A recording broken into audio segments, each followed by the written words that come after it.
Every Good Friday, liturgical churches read the story of the Passion from the Gospel of John. And every Good Friday, there is always a flurry of reactions, both in social media and in real life, about the phrase that comes up over and over again in John's Passion: the Jews.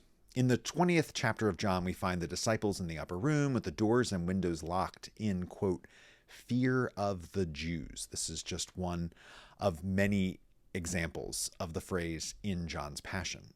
In our current study of Acts, we find Peter very early on preaching to the people of Jerusalem and reminding them of the words of their own Jewish prophets and kings, and then saying, "You killed Jesus." As anti-Semitism rises to absolutely awful levels in our own day, people do wonder, is the New Testament anti-Semitic? Was John anti-Semitic when he wrote his gospel? Was Peter anti-Semitic when he preached in Jerusalem? So, a few things to consider. First, remember, of course, that John and Peter were both Jewish, as were all the disciples, as were Mary and Joseph, as was Jesus, as was Paul, as was Mary Magdalene. The very first followers of Jesus were all Jewish, every single one of them. Jesus and the writers of the New Testament quote from the Old Testament all the time. They reference King David and Isaiah and Jeremiah and Elijah all the time.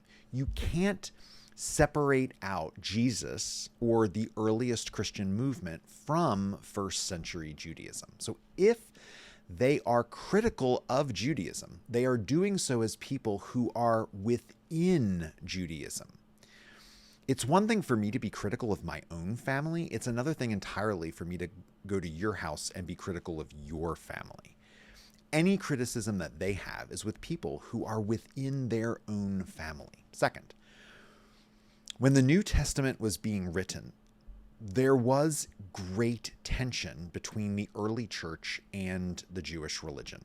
While Christianity began as a Jewish movement, by the middle of the first century, it was becoming clear that these two movements were going in different directions. Synagogues were telling people who followed Jesus that they were no longer welcome because their beliefs and practices were so different.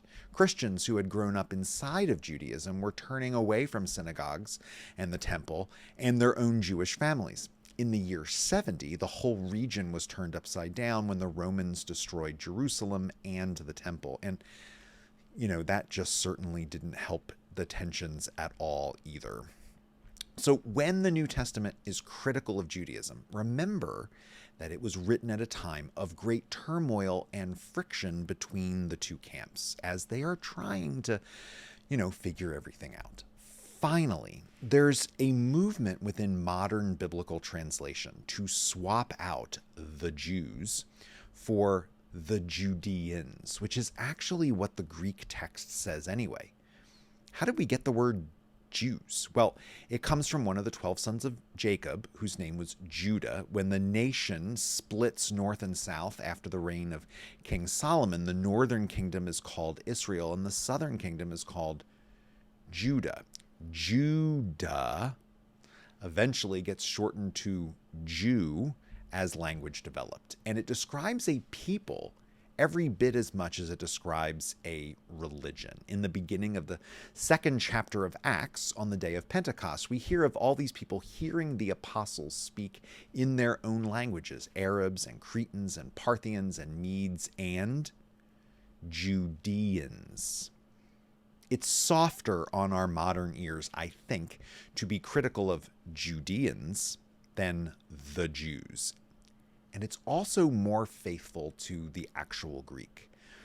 We have much to learn from our Jewish brothers and sisters as people and as people of faith. There is no need whatsoever to read the New Testament as an inherently anti-Semitic text. And there is absolutely no reason at all to perpetuate anti-Semitism in our world. To do so would be to betray Jesus of Nazareth, our Jewish Lord and Savior.